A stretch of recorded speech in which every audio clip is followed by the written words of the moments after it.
मान लेते हैं आपके अट्रैक्टिव थंबनेल को देख के किसी ने आपकी वीडियो पे क्लिक कर दिया और वीडियो क्लिक करने के बाद उसको कुछ ऐसी आवाज सुनाई देती है, हेलो दोस्तों, welcome back to my YouTube channel. क्या लगता है उस बंदे को इस वीडियो को क्लोज करने में कितना ही टाइम लगेगा? 3 सेकंड से भी कम। और आप लोगों की वीडियोस के साथ एक्चुअल में कुछ ऐसा ही होता है। वीडियो ओपन करते ही लोग आपकी वीडियो को सबसे पहले आपकी वॉइस ओवर की क्वालिटी से जज करते हैं, और अगर आपकी वॉइस ओवर की क्वालिटी अच्छी नहीं हुई तो भले ही आपने गॉड लेवल एडिटिंग क्यों ना की हो, लोग आपकी वीडियो को उसी टाइम बंद करके दोबारा स्क्रॉल करना स्टार्ट कर देंगे, क्योंकि कोई भी इंसान अपने कानों को तकलीफ नहीं पहुंचाना चाहता। अब आप लोगों के दिमाग में आ रहा होगा कि मेरी तो आवाज ही खराब है, या मैं तोतला बोलता हूँ, या फिर मैं तो मार्केट एरिया में रहता हूँ, मेरी वॉइस में तो बैकग्राउंड नॉइज आएगी आएगी। तो let me tell you, this all are excuses. इन सब का एक सॉल्यूशन है, और वो जानने के लिए आपको वीडियो को एंड तक देखना पड़ेगा। वीडियो के एंड में एक गिव अवे भी है जिसमें आपको एक माइक मिलने वाला है। तो बिना किसी देरी के शुरू करते हैं।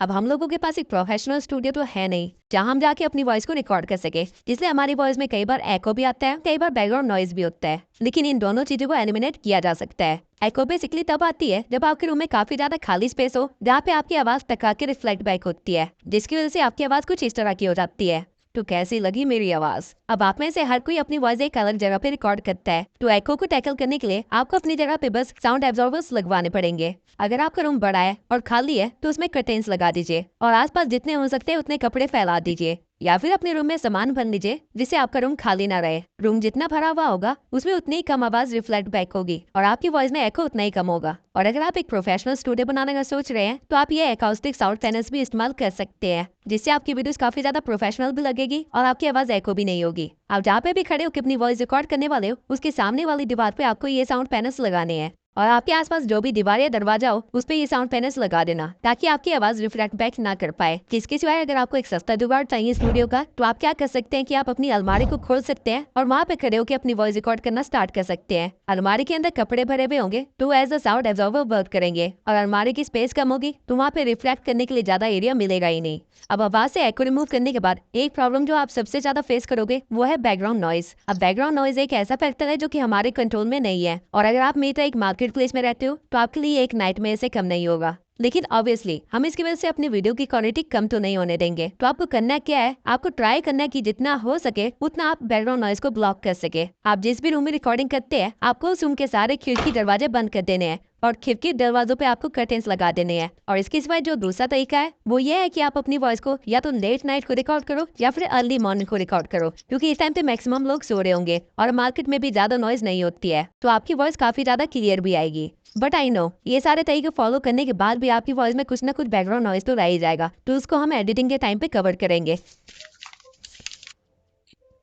अब अपने रूम या स्टूडियो को सेटअप करने के बाद आपको अपने डिवाइस को सेटअप करना है एक अच्छी वॉइस के लिए। अब बड़े यूट्यूबर्स तो माइक का इस्तेमाल करते हैं अपनी वॉइस को रिकॉर्ड करने के लिए, and I will not lie to you, but mic से काफी ज्यादा फर्क रहता है आपकी वॉइस में। फॉर एग्जाम्पल, अब ये ऑडियो मैं बिना किसी माइक के रिकॉर्ड कर रहा हूँ, और यह है मेरी ऑडियो माइक के साथ। अब जिस माइक का इस्तेमाल मैं करता हूँ वो है बोया M1, क्योंकि ये काफी ज्यादा अफोर्डेबल भी है और काफी ज्यादा एफिशिएंट भी है। और अगर आपके पास पैसे हैं इन्वेस्ट करने के लिए तो I would really prefer you to invest in the mic. लेकिन अगर आपके पास पैसे नहीं है तो भी कोई प्रॉब्लम वाली बात नहीं है। मैंने अपने चैनल की स्टार्टिंग की 5 वीडियोस विदाउट माइक ही रिकॉर्ड की थी, और आप जाके उसकी वॉइस क्वालिटी देख सकते हैं। उस टाइम पे मैं अपनी वॉइस रिकॉर्ड करने के लिए एक एप्लीकेशन का इस्तेमाल करता था जिसका नाम है DAC-Forge 2। अब आप जिस भी डिवाइस से अपनी ऑडियो रिकॉर्ड कर रहे हैं आपको डिवाइस को एक स्टेबल जगह पे रखना है, क्योंकि अगर आप उसको एक स्टेबल जगह पे नहीं रखेंगे तो आपकी ऑडियो के साथ कुछ ऐसा होगा। जब आप अपने फोन से आवाज रिकॉर्ड करते हैं तो आपने अपने फोन को हाथ में पकड़ा हुआ होता है, जिसकी पोजीशन हर एक ब्रेक के बाद चेंज होती रहती है, और ये चीज आपके वॉइस में साफ पता चलती है, शोइंग अनप्रोफेशनलिज्म। तो बेटर होगा आप अपने फोन को टिल्ट करके एक शेल्फ पे या फिर एक टेबल पे रख दीजिए, जिससे आपकी वॉइस में लेवल का फर्क नहीं आएगा। लेकिन स्टिल इसके बाद भी एक प्रॉब्लम जो आप लोग फेस करोगे वो है ये,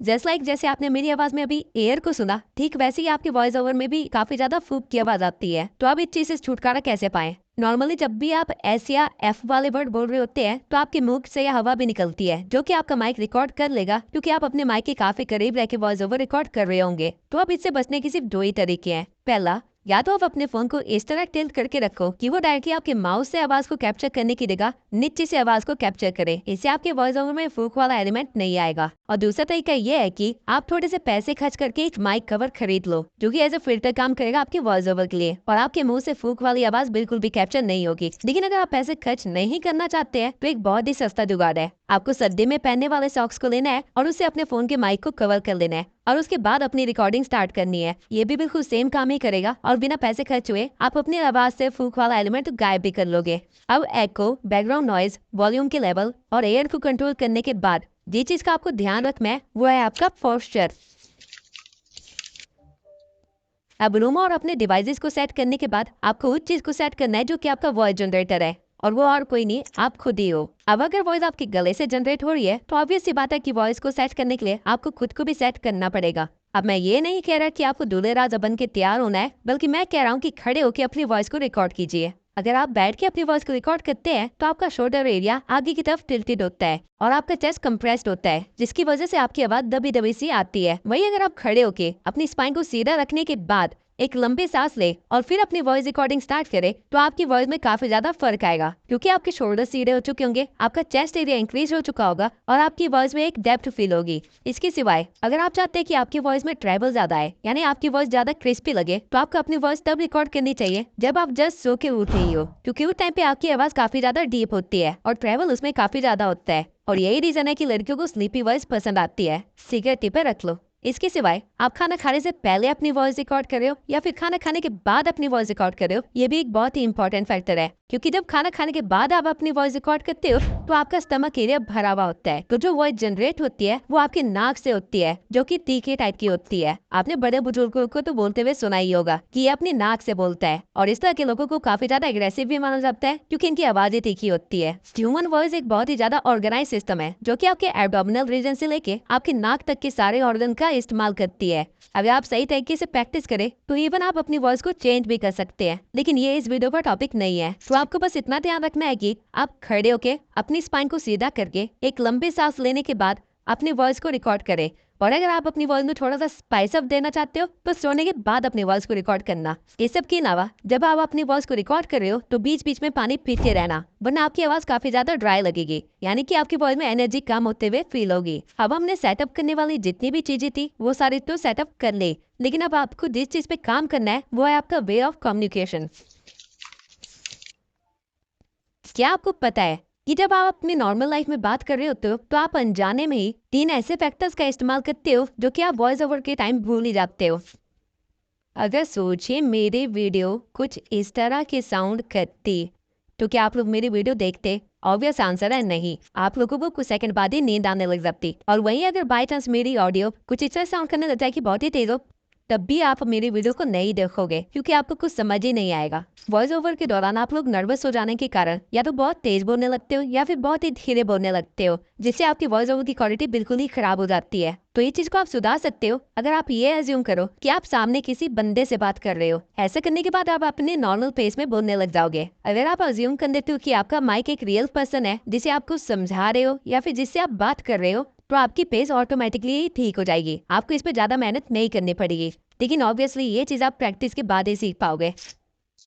जब आप अपनी वॉइस ओवर्स को रिकॉर्ड कर रहे होते हो तब आपने किस चीज पे ज्यादा एम्फोसाइज किया है, इससे काफी ज्यादा फर्क पड़ता है, क्योंकि वो वर्ड्स या पॉइंट्स ऐसे होते हैं जो कि वीडियो क्लोज करने के बाद भी आपकी ऑडियंस के दिमाग में बैठे रहते हैं। लेकिन किसी वर्ड को या सेंटेंस को एम्फोसाइज कैसे करे? उसे ज्यादा जोर से बोल के नहीं, बल्कि सही ब्रेक लेके। अगर मैं अपने सेंटेंसेस को ऐसे बोलने लग जाऊं तो ये एम्फोसाइज नहीं होगा बल्कि शाउटिंग होगी, लेकिन वही अगर मैं अपने सेंटेंस को कुछ इस तरह बोलूं तो ये एम्फोसाइज करना होगा।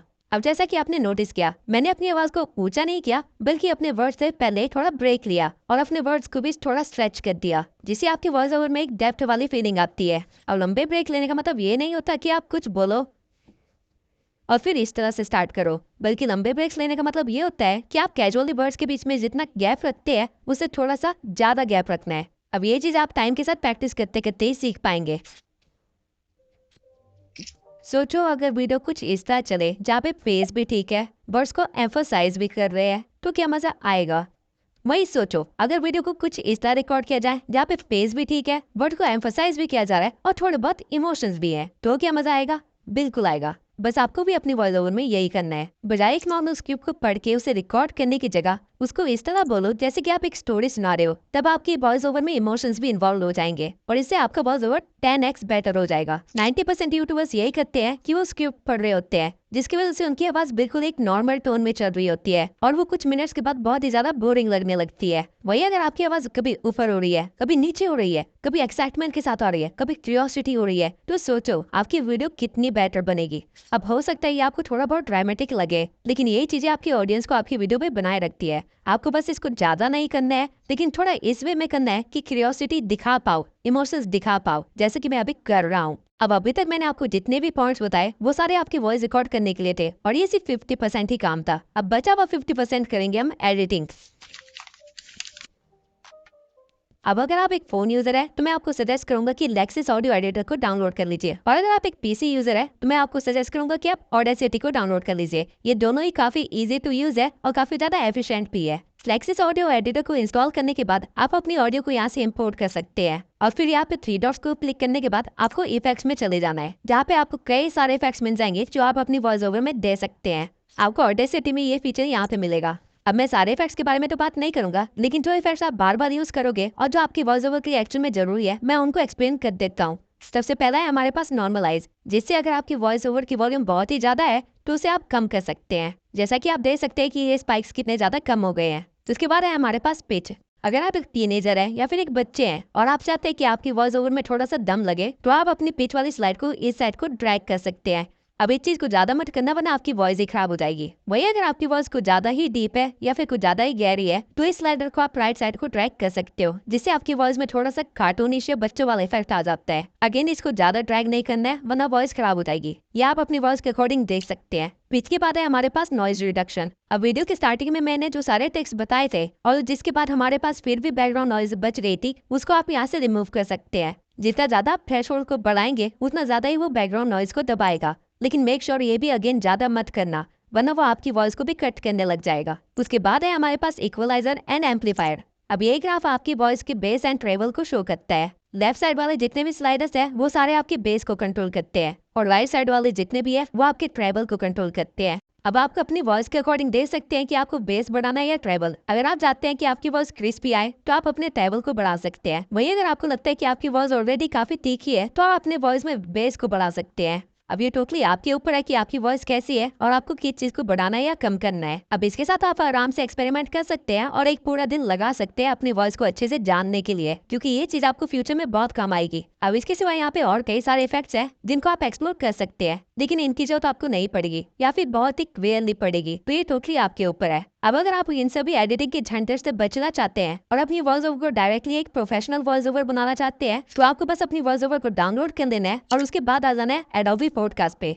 ये वेबसाइट एक एआई वेबसाइट है जहाँ पे आपकी वॉइस से वो आपके बैकग्राउंड नॉइज को रिमूव कर देता है, आपकी फूक वाली आवाज को रिमूव कर देता है, साथ में आपकी वॉइस में ट्रेबल और बेस को अपने अकॉर्डिंग सेट कर देता है और आपकी आवाज टोटली ऐसे बना देता है जैसे आप किसी पॉडकास्ट में बैठे हो। यहाँ पे अपनी ऑडियो को अपलोड करने के बाद ये थोड़ा सा टाइम लेगा और आपको एक प्रोफेशनल वॉइस ओवर बना के दे देगा। अब हो सकता है कि इस वॉइस ओवर में बेस ज्यादा हो और आपको ज्यादा ट्रेवल चाहिए हो, तो आप वापस से अपने एडिटिंग सॉफ्टवेयर में आके ट्रेवल को बढ़ा सकते हैं और आपकी वॉइस क्रिस्पी बन जाएगी। अब यह है मेरी ऑडियो सारे ट्रिक्स और मेथड्स को इस्तेमाल करने से पहले, और यह है मेरी ऑडियो सारे ट्रिक्स और मेथड को इस्तेमाल करने के बाद जो मैंने ट्यूब सेंसर से सीखे है। आई होप ये सारे मेथड इस्तेमाल करने के बाद आपकी वॉइस ओवर इम्प्रूव होगी और आपकी वीडियो पे और भी ज्यादा व्यूज आएंगे। लेकिन आपकी मदद करने के लिए मैं आपको एक गिव अवे देना चाहता हूँ। अब गिव अवे अनाउंस करने से पहले मैं पिछले गिव अवे के विनर को अनाउंस करना चाहता हूँ, जिसको एनवायरमेंटल एलिमेंट्स का एक्सेस फ्री में मिलने वाला है। तो हमारे पिछले गिव अवे का विनर है ग्रोरिक। मैं ग्रोरिक से रिक्वेस्ट करूंगा कि वो मुझे इंस्टा पर डीएम करे ताकि मैं उनको एनवायरमेंटल एलिमेंट्स का सब्सक्रिप्शन दे सकूं। इसके सिवाय इस वीडियो के गिव अवे में मैं आपको बोया M1 माइक फ्री में दूंगा। गिव अवे में पार्टिसिपेट करने के लिए बस आपको एक अच्छा सा कमेंट कर देना है और चैनल को सब्सक्राइब कर देना है, और ठीक इसी तरह मैं अगली वीडियो में विनर को अनाउंस करूंगा।